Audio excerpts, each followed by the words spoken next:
Hola chicos, vamos a ver, os he puesto la explicación de la prima de riesgo por escrito en el aula virtual, pero digamos que no me quedo muy convencido básicamente por dos motivos. Primero porque es mucha literatura, es mucha explicación, quizás demasiado para un nivel de cuarto, pero dado que está en el tema y creo que debe quedar bien explicado porque nos ayuda a comprender la naturaleza interrelacional de los conceptos económicos, de las cuestiones económicas, ¿de acuerdo?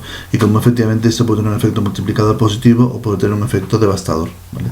Hoy por ejemplo, estamos viviendo pues un momento crítico en el ámbito sanitario que va a tener claras consecuencias en el ámbito económico, ¿de acuerdo? Todavía no sabemos valorarlas, pero es evidente que muchos, ¿de acuerdo? Al pararse de actividad económica, al pararse de actividad empresarial, pues todo de alguna manera está en suspenso, ¿no? Y por lo tanto seguro que vamos a tener problemas económicos que habrá que resolver. Bien, entonces tenemos la, entre comillas, suerte de que nosotros hemos vivido una crisis financiera hace muy poco, del 2008 y 2013 aproximadamente, una crisis muy larga, ¿de acuerdo? Y uno de los componentes de esa crisis fue la elevada prima de riesgo, ¿de acuerdo? Entonces es conveniente que comprendamos bien este concepto para entender bien incluso las consecuencias que puede tener algo como una enfermedad como el coronavirus en el ámbito económico, ¿de acuerdo? La economía es muy sensible a cualquier tipo de variación. Si estamos hablando de muchísima gente infectada, no solamente en España, evidentemente, en la mayoría de los países del mundo, aunque en España está afectando con especial virulencia, pues es evidente que eso va a tener consecuencias económicas, ¿vale? Entonces, ya lo siento que tenga tanta literatura el asunto, pero bueno, trataré de hacerlo lo más rápido posible y así de alguna manera que quede claro, ¿vale? Esto, evidentemente, por su importancia, es materia preguntable, ¿vale? Entonces, para entender la prima de riesgo. La prima de riesgo tuvo una gran influencia en la crisis del 2008 y años siguientes, ¿de acuerdo? Se nota mucho más en el año 2011, sobre todo en los países europeos. Vale, hoy nos aproximamos a otra crisis que tendrá como causa esta enfermedad que llamamos coronavirus, ¿vale? Conviene que comprendamos bien la naturaleza de los fenómenos económicos que se interrelacionan entre sí de un modo sistémico y a veces con efecto multiplicador que puede ser muy positivo o puede ser muy negativo. En el libro define la prima de riesgo como la diferencia en tanto por cien del tipo de interés de un bono de un país, Grecia, España, Italia o cualquier otro país, ¿de acuerdo? Respecto al bono alemán, ¿de acuerdo? Esto es así porque el bono alemán se entiende que es el más estable y confiable.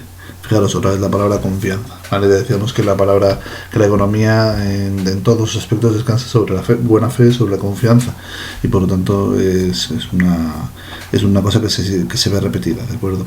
Si el bono alemán es el que más confianza inspira a los mercados, pues evidentemente es al que menos precio le van a pedir, al que menos tipo de interés le van a pedir, ¿vale? Si el resto de los países no son del todo fiables en términos de resultados económicos, pues efectivamente va a tener consecuencias para la prima de riesgo. Vamos a ver cómo sucede esto. Bien, para comprender esto, cómo funciona el tema de la prima de riesgo con respecto a los bonos, hay que comprender bien que el Estado se financia a través de un presupuesto, ¿vale? Los presupuestos generales del Estado, que prevén los ingresos, que recogen pues los impuestos, las cotizaciones a la seguridad social y otros ingresos patrimoniales y demás, ¿vale? Cuyo importe es evidente que dependen del dinamismo del país y su crecimiento económico. Cuanto más crezca un país, pues los ingresos tenderán a crecer en mayor medida, ¿de acuerdo? Mientras que los gastos públicos, pues personal, inversión pública, consumo público en defensa, justicia, estado de bienestar como el desempleo y las pensiones, pues son decisiones más bien de carácter político, ¿de acuerdo? Que no tienen por qué ir ligadas al ciclo económico o incluso pueden ser de carácter anticíclico, ¿de acuerdo? Por ejemplo, la prestación por desempleo. Cuando hay crisis económica hay más gente en paro y por lo tanto hay más gente cobrando la prestación por desempleo, ¿de acuerdo? Por lo tanto estamos viendo cómo hay más presión sobre el gasto público cuando en realidad no está produciendo los ingresos públicos, ¿vale? Por lo tanto, ahí tenemos que la doble naturaleza, por una parte los ingresos públicos que dependen de la actividad económica y que si hay crecimiento económico va bien, pero si no hay crecimiento económico no, y el gasto público que depende de decisiones pues de todo tipo, de políticas o sociales o técnicas también, ¿de acuerdo? ¿Vale? Llamamos superávit presupuestario la diferencia que existe entre los ingresos y los gastos públicos cuando los ingresos superan a los gastos. ¿De acuerdo? Esta no es la situación normal. Alguna vez se ha producido que haya superávit presupuestario, ¿vale? De manera que los ingresos públicos hayan superado los gastos públicos. Esto se produce fundamentalmente cuando hay bonanza económica, ¿vale? El déficit público, sin embargo, son gastos menos ingresos públicos, cuando los gastos superan a los ingresos. ¿De acuerdo? Entonces, en esto, ¿cuándo se suele producir? Pues normalmente siempre, ¿de acuerdo? Por muchos motivos se produce siempre que hay déficit público. Siempre por encima incluso de lo recomendado, por ejemplo, la Unión Europea, que recomienda que el déficit no supere el 3%. ¿Vale? En España nos estaba costando llegar a ese 3% de objetivo y pues fijaros, nos ha venido esta situación que va a hacer más complejo, evidentemente, alcanzar ningún déficit público. Vamos, seguro que se va a disparar el déficit público, se va a disparar el gasto, se va a reducir los ingresos. ¿Vale? Además, escuchando las medidas económicas que van a hacer, que ninguna tiene correspondencia con respecto a los ingresos y todas son más bien con respecto a los gastos, pues efectivamente veremos que el déficit público se va a disparar, ¿vale? La situación normal de los presupuestos es la de un déficit moderado que se dispara cuando hay crisis económica porque se reducen los ingresos, se recauda menos por impuestos al cerrar empresas, por ejemplo, y los gastos crecen para cubrir, por ejemplo, al nuevo desempleo, ¿de acuerdo? Por lo tanto, cuando hay una situación de crisis económica, los gastos crecen por encima de los ingresos, generando déficit público. Vale, ¿qué pasa con el déficit público? Bueno, pues el déficit público, como son ingresos por debajo de los gastos, quiere decir que nosotros tenemos que financiar esos gastos, como haría exactamente igual una familia. Si una familia gasta más de lo que ingresa, tendrá que financiar ese gasto, ese exceso de gasto, como hemos visto en los presupuestos familiares, pues pidiendo un crédito, un préstamo, ¿de acuerdo? Pues aquí exactamente igual, los estados piden prestado ese dinero. Lo que pasa es que lo hacen de una forma diferente. ¿Vale? ¿Cómo lo hacen? Pues lo hacen emitiendo unos títulos que se llaman títulos de deuda pública. ¿Vale? Emiten esos títulos y los venden en el mercado. ¿Quién compra esos títulos en el mercado? Pues lo compran normalmente pues bancos nacionales, bancos extranjeros, estados próximos o lejanos que quieren comprar esa deuda pública. Familias también, ¿de acuerdo? Cualquiera que quiera comprar esos títulos de deuda pública, en función de su capacidad económica, pues puede comprar esos títulos de deuda pública. Vale, a cambio el Estado, ¿qué les va a devolver? Pues les va a dar primero el dinero prestado en un tiempo determinado, si es en 2, 3, 5 o 10 años, pues en esa cantidad, más un tipo de interés que pagará de forma periódica. ¿De acuerdo? Vale, por lo tanto, la forma normal de financiar el déficit público es pedir el dinero prestado. Para ello los estados emiten unos títulos que venden en el mercado y el que se lo compra está dando un préstamo al Estado. El Estado se compromete a devolver el importe que le han prestado y el pago de los intereses. Fijaros bien que tanto los intereses como la devolución de la deuda forma parte también del gasto público, ¿vale? En ejercicios siguientes. Por lo tanto, si en una situación de crisis económica tenemos problemas con los ingresos porque no crecían y con los gastos porque crecían como consecuencia de que hay más desempleo, le añadimos además los intereses de la deuda pública y también evidentemente la devolución de la deuda pública, ¿vale? Entonces existe más presión lógicamente sobre el gasto público para años siguientes, ¿vale? Bien, ¿qué sucedió en el año 2008 y siguientes? Vale, sucedió que como los estados entraron en crisis y no crecían económicamente, los mercados desconfiaron de que se les pudiera devolver el valor de lo que prestaban con la compra de la deuda pública. ¿Vale?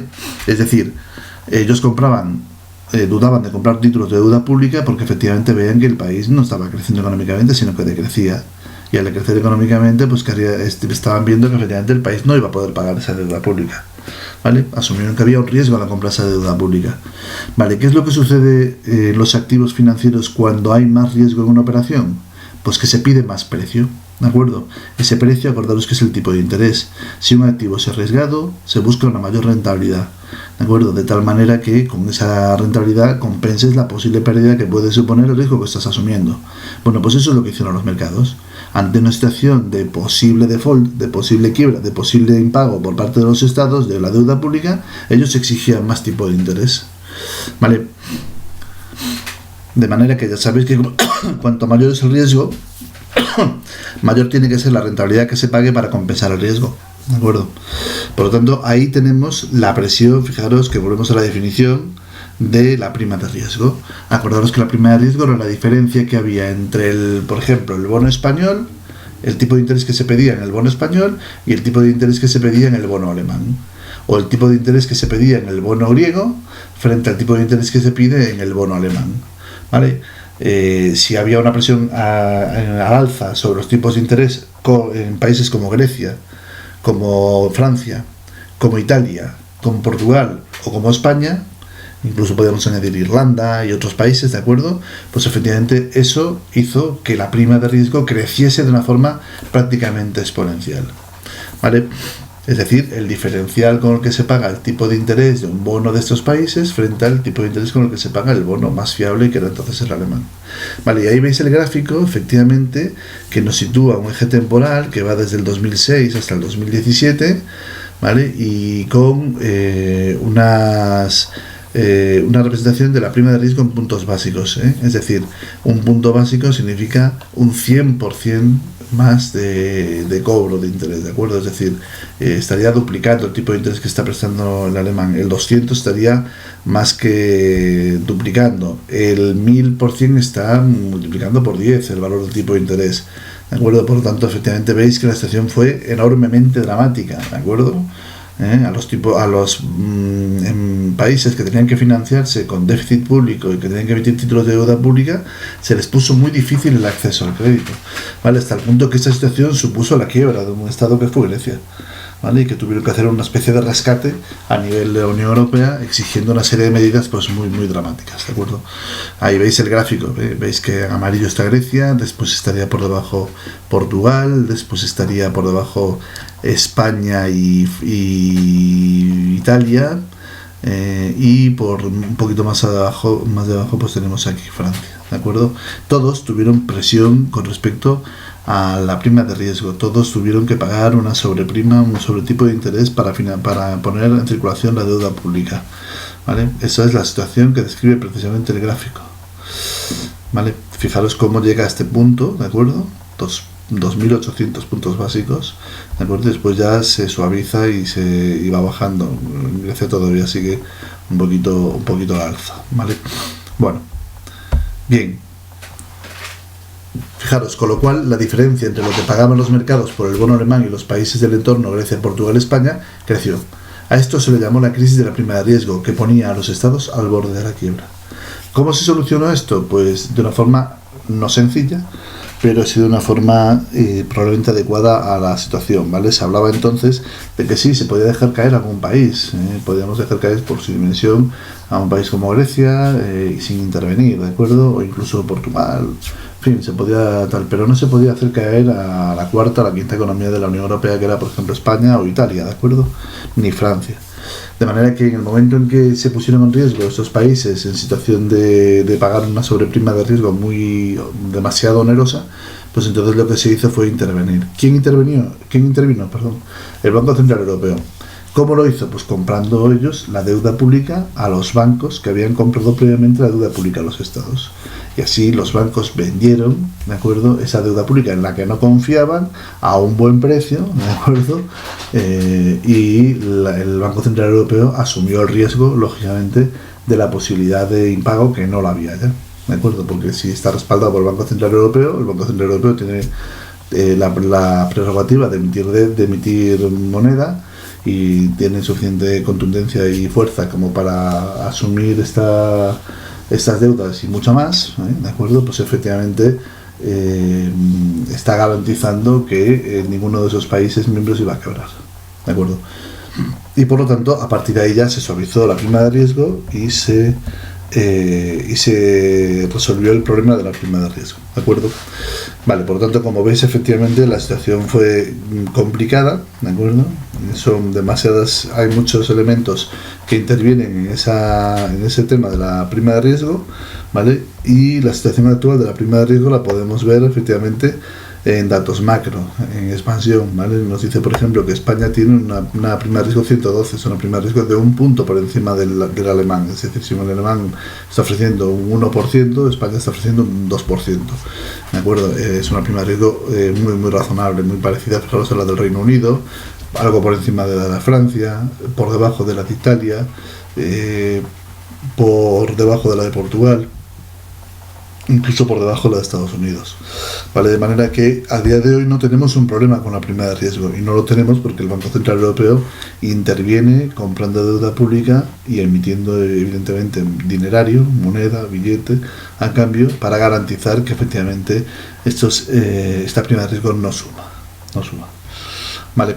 Bien, esta era la explicación sobre el tema de la prima de riesgo. Iré haciendo algunos vídeos más si hay alguna cosa que vea que debe explicarse, ¿vale? Pero bueno, trataré de que sea breve y que se pueda entender de una forma razonable lo que estamos haciendo, ¿vale? Venga, un saludo.